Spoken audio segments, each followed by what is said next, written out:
محدثین کی صف میں انہیں جو مقام عظمت حاصل ہے اس کا اندازہ ان کے مجموعہ احادیث المسند سے کیا جا سکتا ہے۔ ان کے طفقہ کے سلسلے میں یہی کہہ دینا کافی ہے کہ وہ ان ائمہ اربعہ میں شامل ہیں جن کی فقہ پر اہل سنت اعتماد کرتے ہیں۔ تاہم ان کی عظمت کا ایک پہلو اور بھی ہے، اور یہ ان کا وہ کردار ہے جو انہوں نے فتنہ خلق القرآن کے مقابلے میں ادا کیا۔ ناظرین، آپ کو بتاتے چلیں کہ خلق القرآن کا فتنہ معتزلہ کا پیدا کردہ ہے۔ معتزلہ اس دور کے وہ روشن خیال آزاد فکر عالم تھے جو یونانی فلسفے اور اس سے پیدا ہونے والی بحثوں اور مسائل سے متاثر ہوئے، اور پھر انہوں نے اللہ کے دین میں بھی علمی و فلسفیانہ مشگافیاں شروع کر دیں، اور انہی ذہنی خیال آرائیوں اور فلسفہ ترازیوں کو اصل ایمان قرار دیا۔ یہ نظریہ کہ قرآن دوسری مخلوقات کی طرح اللہ کی خلق ہے اپنے پیچھے بڑی خطرناک اور دور رس نتائج رکھتا تھا۔ اگر اس فتنے کے آگے امام احمد رحمہ اللہ صبر و استقامت کا پہاڑ بن کر کھڑے نہ ہو جاتے تو خود اعتزال پسند مورخین کے مطابق اس کا نتیجہ یہ ہوتا کہ قرآن کی عظمت و جلالت اور ابدیت اور اس کے لفظاً اور معناً کلام الہی ہونے کے عقیدہ پر شدید ضرب پڑتی۔ اگر قید و بند اور تعزیانوں کے خوف سے ساری آوازیں گنگ ہو جاتی، حق باطل کے آگے سپر انداز ہو جاتا، اور اہل حق کسی مزاحمت کے بغیر اس کو پھلنے پھولنے اور اقتدار کے بلبوتے پر امت کے فکر و ذہن پر مسلط ہو جانے کے لیے چھوڑ دیتے، تو ایمان و عقیدے کی بنیاد یہ کہ قرآن حق تعالیٰ کا کلام اور اس کا امر ہے متزلزل ہو جانے کے بعد فکری و اعتقادی فتنوں کے دروازے چوپٹ کھل جاتے۔ امت کی فکری و نظریاتی، ایمانی و اعتقادی، سیاسی و معاشرتی زندگی کی اساس تلپٹ ہو کر رہ جاتی۔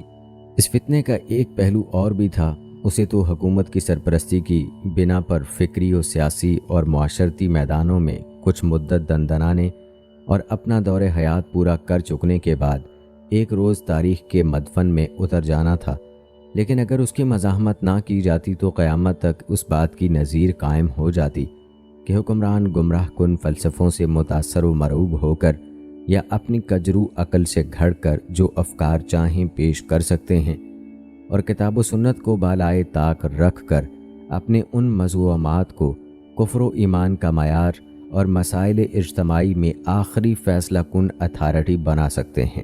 ناظرین، امام احمد کی نگاہوں نے دیکھ لیا تھا کہ فتنہ خلق قرآن کی مار کہاں پڑتی ہے، چنانچہ انہوں نے اپنے آپ کو علام و شدائد کے شعلوں میں جھونک دیا۔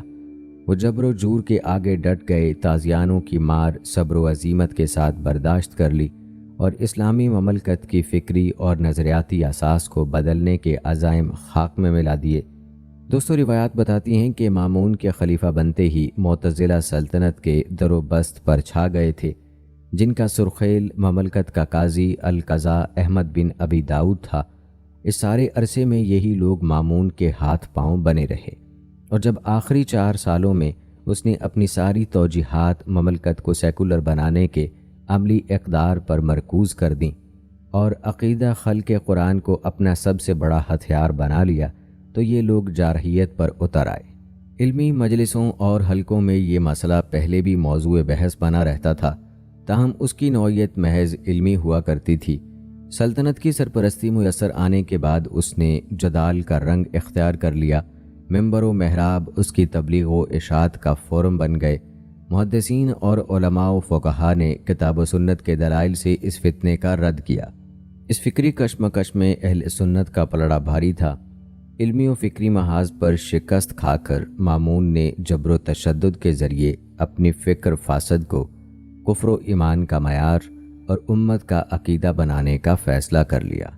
روایات کے مطابق 218 ہجری میں مامون نے بغداد کے نائب حاکم اسحاق بن ابراہیم کے نام پے در پے 3 فرامین جاری کیے۔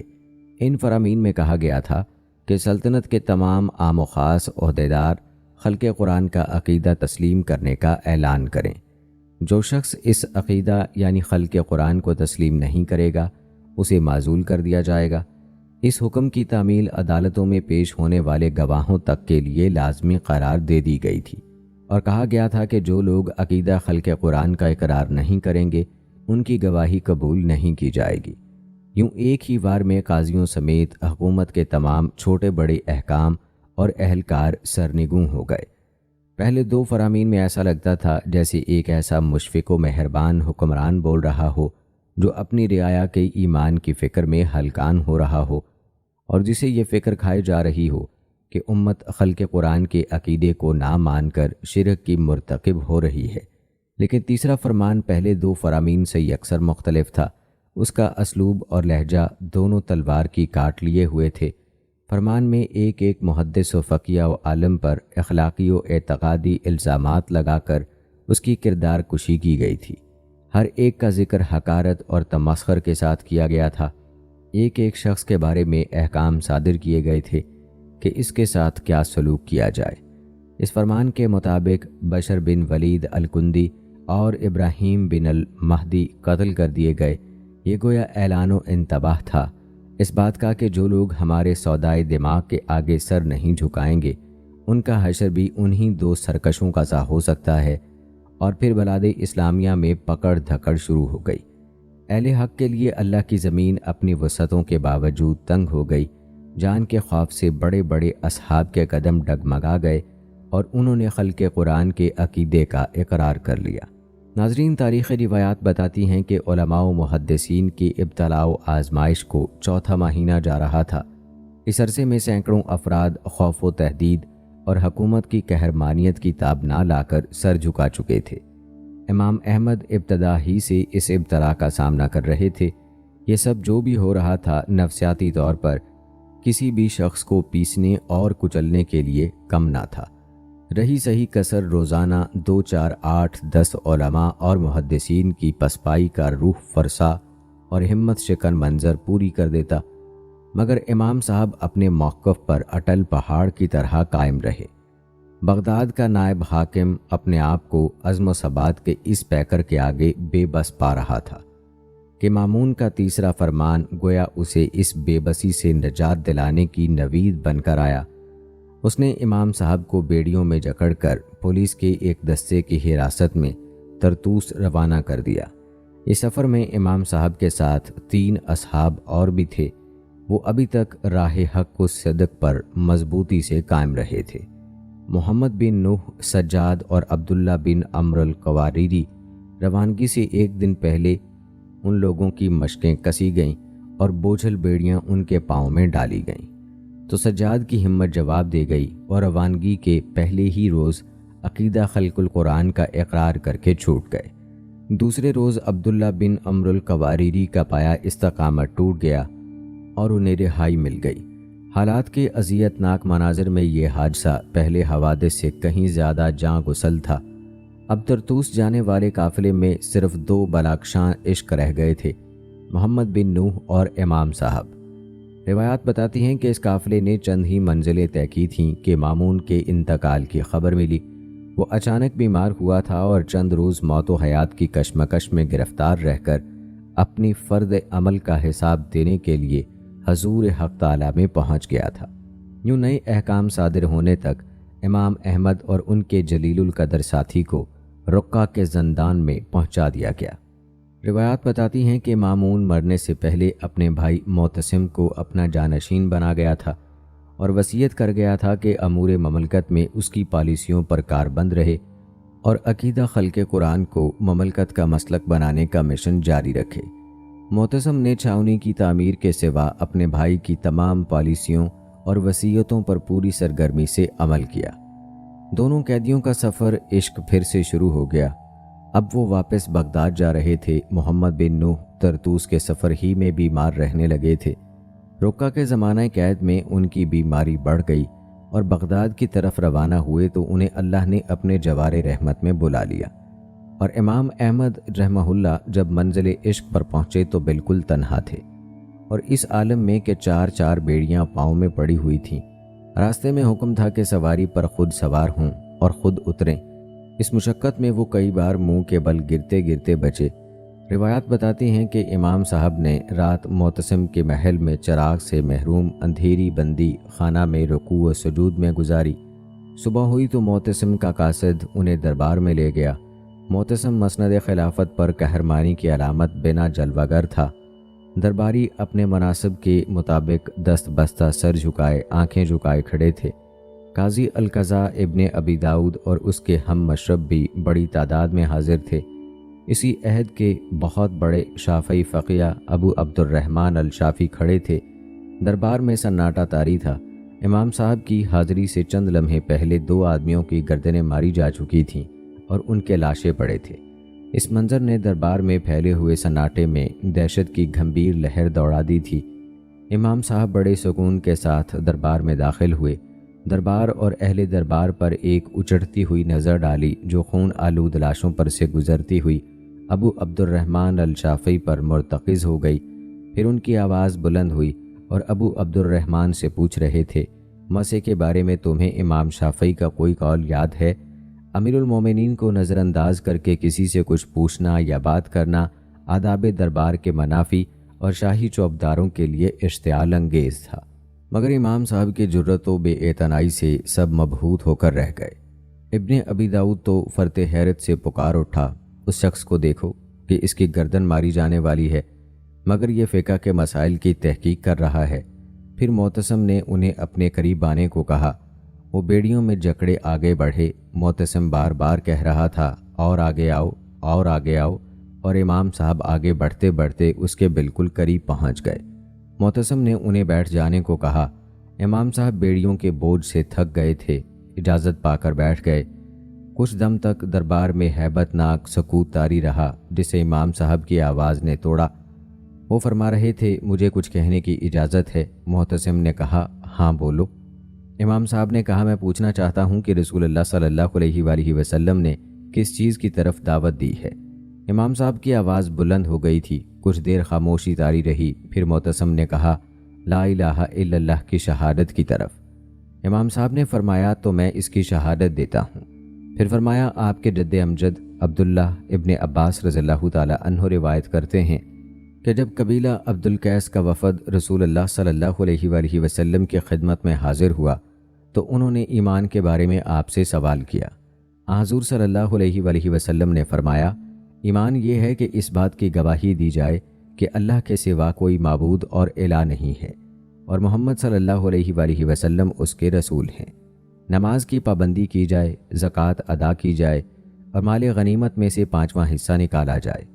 امام احمد خود خلیفہ کے جد امجد کی اس روایت کو بیان کر کے یہ کہنا چاہتے تھے کہ اللہ کے رسول صلی اللہ علیہ وآلہ وسلم نے ایمان کی جو تعریف بیان فرمائی ہے اس میں تمہارے ان عقلی اوہام و ظنون کا کوئی مقام نہیں جنہیں تم نے کفر و ایمان کا معیار بنا لیا ہے اور امت کو مجبور کر رہے ہو کہ وہ تمہارے ان اوہام و ظنون پر ایمان لائے۔ تم اللہ کے رسول کی بیان کردہ شرائط ایمان میں اپنی طرف سے ایک نئی شرط کا اضافہ کر کے دین میں اضافے اور اللہ اور اس کے رسول صلی اللہ علیہ وآلہ وسلم کی نافرمانی کے جرم کا ارتکاب کر رہے ہو۔ معتصم امام احمد کے منشا کو سمجھ گیا تھا، چنانچہ اس سے اس کے سوا کوئی جواب نہ بن پڑا کہ احمد، میرے پیش رو نے اگر تمہیں گرفتار نہ کیا ہوتا تو میں تم سے کوئی تعرض نہ کرتا۔ پھر مناظرہ شروع ہوا جو 3 دن تک ہوتا رہا۔ قاضی ابن ابی داؤد اور ان کے ساتھی اپنے ترکش علم و استدلال سے دلائل لے کر گویا امام احمد پر پل پڑے۔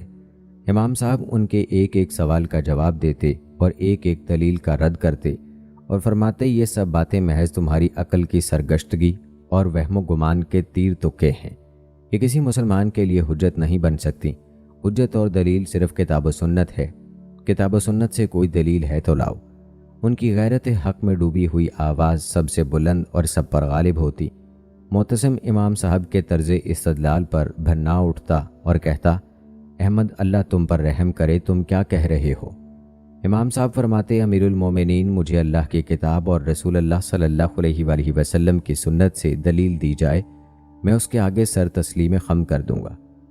دوسرے دن شام کے وقت امام احمد زندان کی کوٹھڑی میں پہنچے تو وہ خود کہتے ہیں کہ حالات کے تیور دیکھ کر میں سمجھ گیا کہ کل کچھ ہو کر رہے گا۔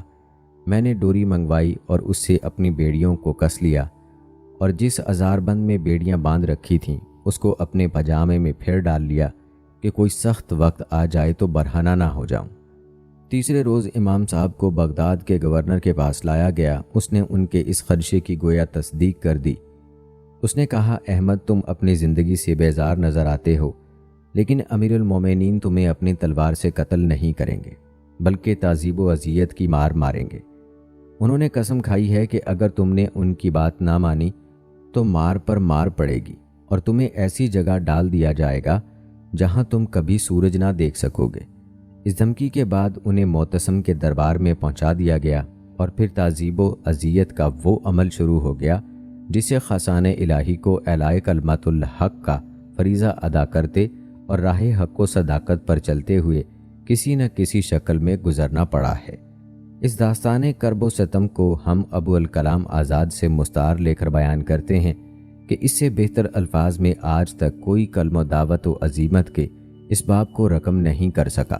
فرماتے ہیں رمضان المبارک کے عشرہ آخر میں جس کی اطاعت اللہ کو تمام دنوں کے طاعات سے زیادہ محبوب ہے، بھوکے پیاسے جلتی دھوپ میں بٹھائے گئے اور اس پیٹھ پر جو علوم و معرف نبوت کی حامل تھی، کوڑے اس طرح مارے گئے کہ ہر جلاد 2 ضربیں پوری قوت سے لگا کر پیچھے ہٹ جاتا اور پھر تازہ دم جلاد اس کی جگہ لیتا، اس کو بھی ہنسی خوشی برداشت کر لیتا، مگر اللہ کے عشق سے منہ نہ موڑا اور راہ سنت سے منحرف نہ ہوئے۔ تازیانے کی ہر ضرب پر جو صدا زبان سے نکلتی تھی وہ نہ تو جزا فضا کی تھی اور نہ شور و فغاں کی، بلکہ وہی تھی جس کے لیے یہ سب کچھ ہو رہا تھا۔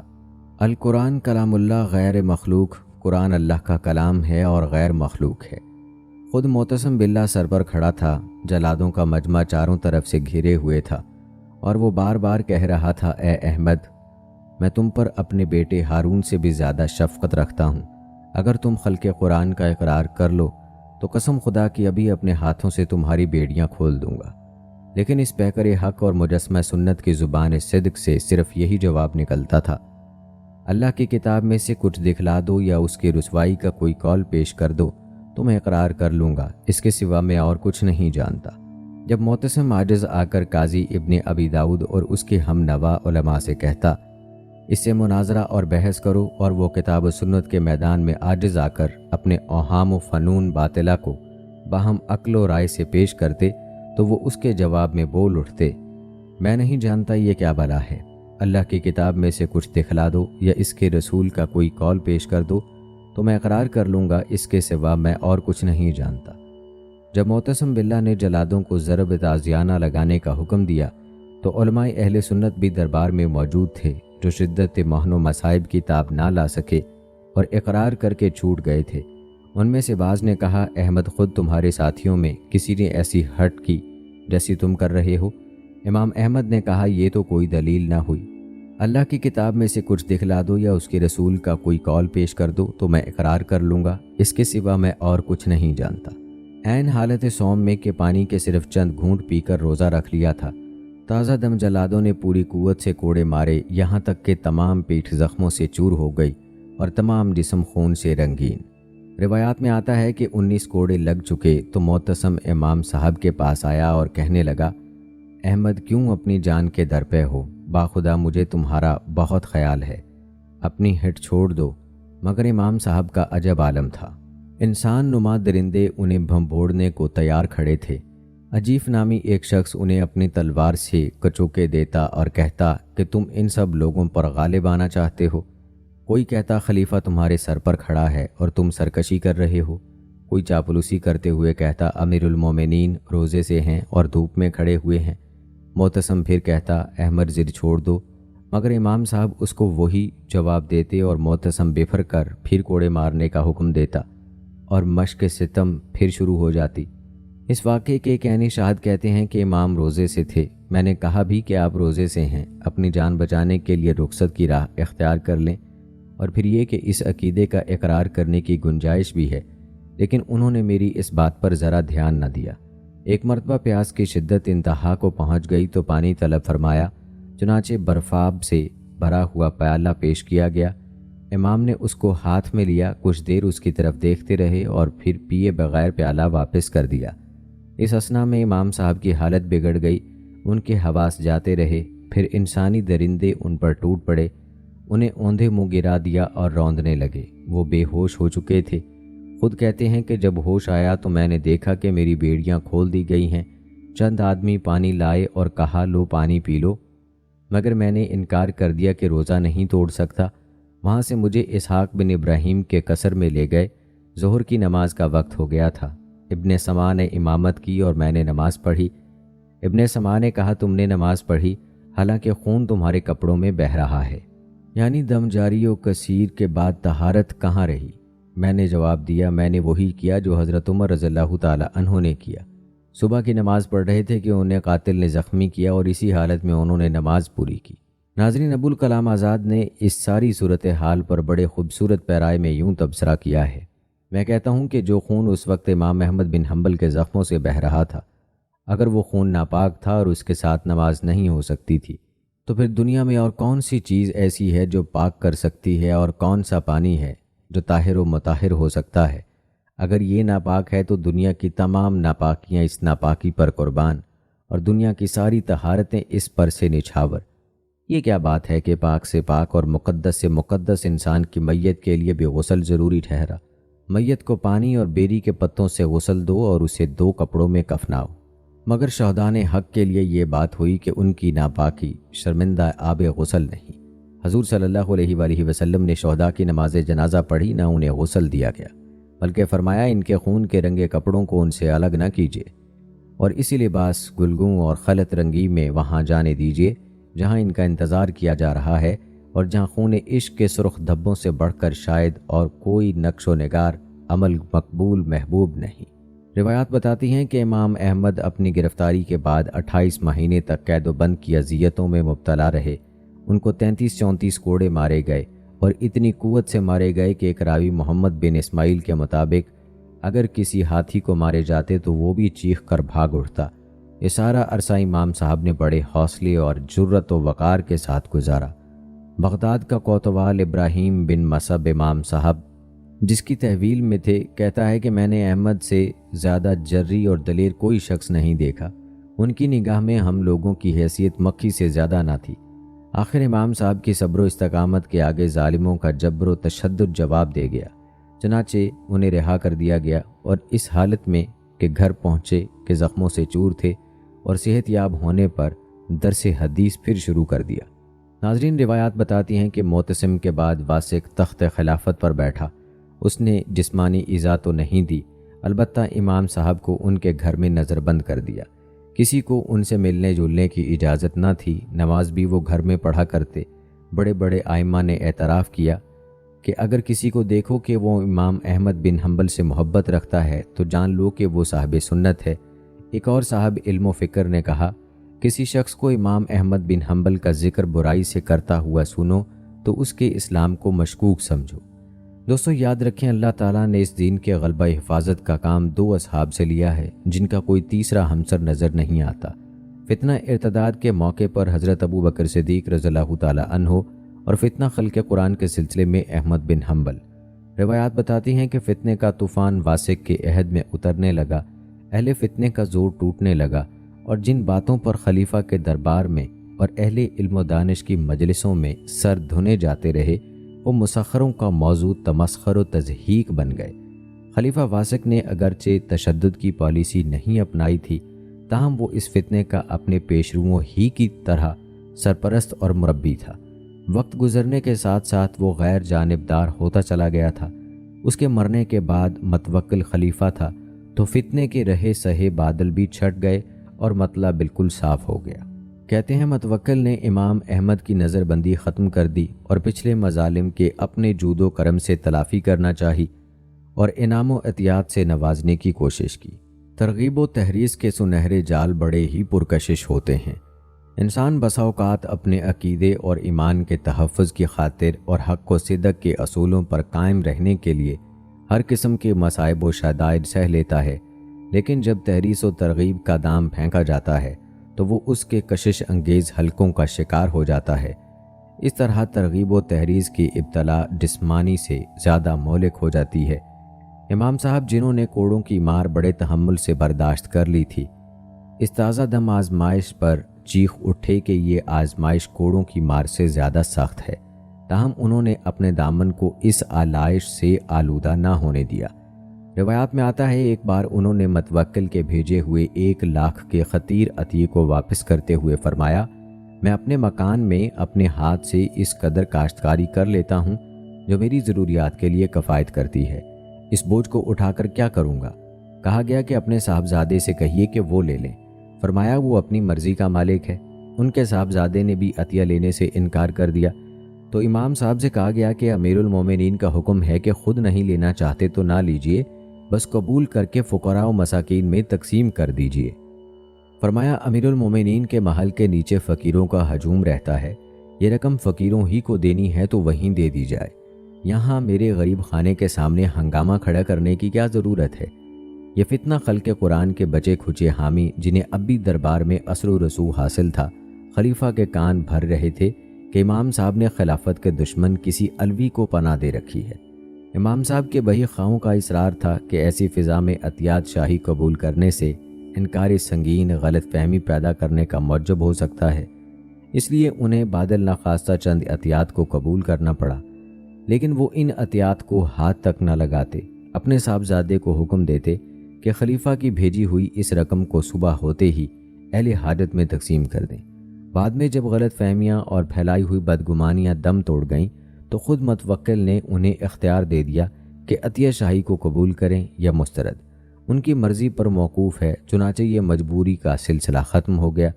روایات بتاتی ہیں کہ ان کے صاحبزادے صالح نے معاشی حالات سے مجبور ہو کر شاہی وظیفہ قبول کر لیا تو اس کے ہاں سے کھانے پینے یا ضرورت کی کوئی چیز لینے سے اجتناب کرنے لگے، جس سے واضح ہوتا ہے کہ امام احمد کا نہ تو استغنا کا پیکر تھے اور زہد و ورع کے مرتبہ کمال پر فائز تھے۔ ابو بکر البیہقی لکھتے ہیں کہ امام احمد اپنے چچا اور اپنے بیٹے کے پیچھے نماز نہیں پڑھا کرتے تھے اور نہ ہی ان میں سے کسی کے گھر کھانا کھاتے تھے۔ وجہ یہ تھی کہ ان دونوں کے بادشاہی مناصب قبول کر رکھے تھے۔ بڑے تاجر آ کر آپ کی خدمت میں دینار پیش کرتے مگر بالکل قبول نہ کرتے۔ یمن میں طالب علمی کے دوران ان کی مالی حالت بہت کمزور تھی۔ ان کے شیخ عبدالرزاق نے اس خبر پر جب خاموشی سے ان کی مٹھی میں کچھ دینا چاہا تو لینے سے انکار کر دیا اور کہا کہ اللہ میری ضروریات پوری کر دیتا ہے۔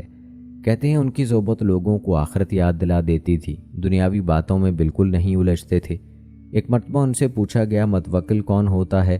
اس کی تعریف کرتے ہوئے فرمایا جو غیر اللہ سے ہر قسم کی توقعات ختم کر دے۔ دلیل پوچھی گئی تو فرمایا سیدنا ابراہیم علیہ السلام جب منجنیق پر چڑھائے گئے تو جبرائیل علیہ السلام نے آ کر مدد کے لیے کہا تو فرمایا ہاں مدد تو چاہیے مگر تم سے نہیں۔ جبرائیل علیہ السلام نے عرض کی تو آپ اسی سے کہیے جس سے آپ کہنا چاہتے ہیں۔ سیدنا ابراہیم علیہ السلام نے فرمایا میرے لیے وہی امر پسندیدہ ہے جو اللہ تعالیٰ کو پسندیدہ ہے۔ آپ رحمۃ اللہ علیہ فرمایا کرتے تھے کہ فقر ایک ایسا عظیم مرتبہ ہے جسے اکابر کے سوا اور کوئی نہیں پا سکتا۔ اپنی دعاؤں اور سجدوں میں اکثر گڑ گڑاتے اور فرماتے اے اللہ اگر گناہ گارانے امت محمدیہ کا تو کوئی فدیہ چاہتا ہے تو مجھی کو ان کا فدیہ بنا لے۔ ناظرین روایات بتاتی ہیں کہ احمد بن حنبل رحمہ اللہ علیہ سنت رسول کے اس قدر شیدائی تھے اور آثار نبوی سے اس قدر لگاؤ تھا اور سلف صالحین کے اتباع کے ساتھ انہیں اس قدر تعلق خاطر تھا کہ وہ ان کی اشاعت و حفاظت کے لیے مجسمہ استقامت بنے ہوئے تھے۔ ان کی زندگی کا خاص مقصد ہی سنت نبوی کی حمایت و تائید اور بدعت و محدثات کا ابطال تھا۔ خلافت و سنت کاموں کو دیکھ کر بہت برہم ہوتے تھے اور سنت کی خلاف ورزی کرنے والوں کے ساتھ نشست برخاست کو ناپسند کرتے تھے۔ اپنے کسی عمل کا خلاف سنت ہونے کا علم ہو جاتا تو فوراً اس سے باز آ جاتے۔ مرض الموت میں شدت علم سے کراہنا اس لیے پسند نہیں کرتے تھے کہ وہ خلاف سنت ہے۔ وہ اکثر دعا کیا کرتے تھے اے اللہ اسلام اور سنت پر ہمارا خاتمہ کر۔ ناظرین یہ تھا تذکرہ حضرت امام احمد بن حنبل رحمۃ اللہ علیہ کی سیرت و کردار کا۔ آئیے آپ کو امام صاحب کے چند واقعات بتاتے ہیں۔ کہتے ہیں ایک مرتبہ امام احمد بن حنبل کے گھر میں آٹا گوندتے وقت خمیر آٹے کی ضرورت درپیش آئی تو ان کے بیٹے حضرت عبداللہ کے گھر سے خمیرہ آٹا لایا گیا۔ جب روٹی پک گئی تو امام احمد کو بذریعہ کشف معلوم ہوا کہ روٹی مشتبہ ہے، چنانچہ اپنے گھر والوں سے دریافت فرمایا تو گھر والوں نے سارا قصہ سنا دیا۔ امام احمد بن حنبل نے روٹی کھانے سے انکار کر دیا اور نہ کھانے کی وجہ بیان فرمائی کہ میرا بیٹا قاضی ہے جسے بیت المال سے وظیفہ ملتا ہے۔ امام احمد کی رائے میں سرکاری خزانے کا مال مشکوک تھا، یعنی اس کا حلال ہونا یقینی نہیں تھا، اور ایسے مال کا کھانا اور استعمال کرنا اگرچہ عام لوگوں کے لیے جائز ہے، لیکن امام احمد جیسے عظیم المرتبہ لوگ اس سے پرہیز کرتے تھے۔ حالانکہ ان کے بیٹے حضرت عبداللہ نہایت متقی اور صالح انسان تھے۔ تقویٰ کا یہ عالم تھا کہ رات کو اپنے گھر میں سونے کی بجائے والد محترم کے گھر دروازے کے قریب لیٹے رہتے تھے کہ شاید والد محترم کو کسی وقت میری ضرورت پڑے۔ بہرحال امام احمد نے جب روٹی میں شبہ ظاہر کیا تو گھر والوں نے پوچھا یہ روٹی مساکین کو دے دیں؟ فرمایا ہاں دے دو، لیکن دیتے وقت یہ عیب ضرور بیان کرنا۔ چنانچہ گھر والوں نے جب وہ روٹی مساکین کو دینی چاہی تو انہوں نے بھی وہ روٹی کھانے سے انکار کر دیا۔ گھر والے پریشان ہو گئے، انہوں نے امام احمد سے مشورہ کیے بغیر وہ روٹی دریا میں بہا دی۔ امام احمد کو جب اس بات کا علم ہوا تو امام احمد بن حنبل نے ساری زندگی مچھلی کھانا چھوڑ دی کہ مچھلیوں نے وہ مشتبہ روٹی کھائی ہوگی۔ ناظرین، یہ تھا حال حضرت امام احمد بن حنبل رحمۃ اللہ علیہ کے تقوی کا۔ ناظرین، پہلے زمانے میں صرف مرد ہی تقوی اختیار نہیں کرتے تھے، بلکہ اس زمانے کی عورتیں بھی بہت زیادہ پارسا ہوتی تھیں۔ امام صاحب کے زمانے میں عورتوں کے تقوی کا بھی ایک واقعہ سن لیں۔ ناظرین، امام احمد بن حنبل کے بیٹے کا نام عبداللہ تھا۔ یہ عبداللہ رحمہ اللہ فرماتے ہیں کہ ایک مرتبہ میں اپنے والد گرامی کے پاس بیٹھا ہوا تھا۔ اس دوران ایک بوڑھی عورت آئی اور اس نے میرے والد صاحب سے ایک مسئلہ پوچھا، ذرا توجہ سے سنیے گا۔ مسئلہ یہ پوچھا کہ میں روئی کاٹتی ہوں۔ میں ایک رات چھت کے اوپر بیٹھ کر روئی کاٹ رہی تھی۔ حکومت وقت کی پولیس کا داروغہ گلی میں سے گزرا، اس کے ساتھ روشنی کا بہت بڑا انتظام تھا۔ وہ وہاں کسی سے بات کرنے کے لیے رک گیا۔ جب روشنی بہت زیادہ ہو گئی اور مجھے روئی اچھی طرح نظر آنے لگی تو میں نے سوچا کہ میں ذرا جلدی کاٹ لوں۔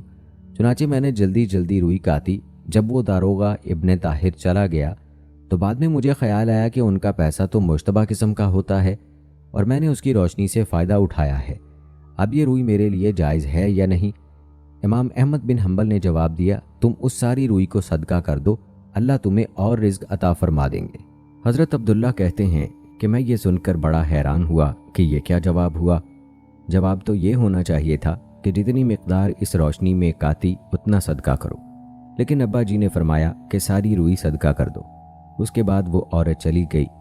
کہتے ہیں کہ 2-4 دن بعد پھر وہی بوڑھی عورت آئی اور کہا، جی میں نے امام صاحب سے مسئلہ پوچھنا ہے۔ چنانچہ وہ امام صاحب کے پاس جا کر مسئلہ پوچھنے لگی کہ میں رات کو چراغ کی روشنی میں روئی کاٹتی ہوں تو کبھی کبھی چراغ کا تیل ختم ہو جاتا ہے تو چاند کی روشنی میں کاٹنے بیٹھ جاتی ہوں۔ چراغ کی روشنی میں روئی صاف نظر آتی ہے اور چاند کی روشنی میں صاف نظر نہیں آتی۔ تو اب بتائیں کہ جب میں گاہک کو روئی بیچوں تو کیا مجھے بتانا پڑے گا کہ یہ چراغ کی روشنی میں کاتی ہے یا چاند کی روشنی میں کاتی گئی ہے؟ امام صاحب نے فرمایا، ہاں تمہیں بتانا پڑے گا۔ اس کے بعد وہ دعا دے کر چلی گئی۔ فرماتے ہیں کہ جب وہ دعا دے کر چلی گئی تو امام صاحب بھی اس کا تقویٰ دیکھ کر حیران ہوئے اور مجھے فرمایا کہ اس عورت کے پیچھے جاؤ اور دیکھو تو صحیح کہ یہ کس گھر کی عورت ہے۔ حضرت عبداللہ فرماتے ہیں کہ جب میں پیچھے گیا تو وہ بشر حافی رحمہ اللہ کے گھر میں داخل ہوئی۔ پتہ چلا کہ یہ بشر حافی رحمہ اللہ کی بہن تھی جس کو اللہ نے اتنی تقویٰ بھری زندگی عطا فرمائی تھی۔ ناظرین، اس وقت کی عورتیں بھی حرام اور مشتبہ چیزوں سے اتنا بچتی تھیں، لیکن آج ہمارا کیا حال ہے یہ ہر کوئی بخوبی جانتا ہے۔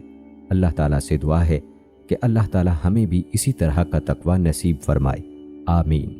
ناظرین، ایک اور واقعہ آپ رحمۃ اللہ علیہ کے حوالے سے بیان کر کے آپ کو امام صاحب کی وفات کے بارے میں بتاتے ہیں اور ویڈیو کا اختتام کرتے ہیں۔ کہتے ہیں ایک شخص جو کہ بد کردار اور فاسق و فاجر تھا، ایک دن وہ دریائے دجلہ پر ہاتھ پاؤں دھونے گیا۔